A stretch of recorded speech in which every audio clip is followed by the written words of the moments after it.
বর্তমান বাংলাদেশ সরকার রোহিঙ্গাদেরকে সাপোর্ট করবার দিয়ে তারা যে আরাকান আর্মির সাথে সাপোর্ট করতে বলতেছে বা সাপোর্ট করবে এরকম একটা পলিসি করছিল।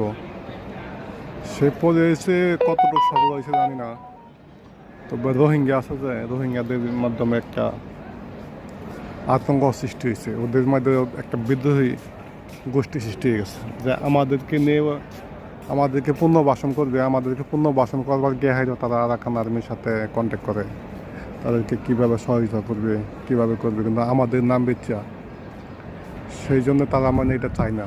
তারা চায় সরাসরি তাদেরকে সহায়তা করুক এবং তাদের মাধ্যমে তারা আরাকান আর যাক চলে যাক। ওখানে যদি আরাকান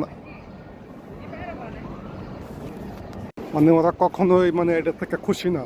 ঠিক আছে, এখন আমার মনে হয় দেশ এই রোহিঙ্গাদের থেকে 50,000 বিদ্রোহী অলরেডি তারা সশস্ত্র সংগ্রামে লিপ্ত হয়ে গেছে। ঠিক আছে, এখন বাংলাদেশ সরকার এটি কীভাবে ঘোষণা দেবে, কীভাবে কী করবে আমি বুঝতে পারছি না। ঠিক আছে, যাই হোক, আমানিল্লাহ, আল্লাহ সবাইকে চক্রান্তের হাত থেকে হেফাজত করুক।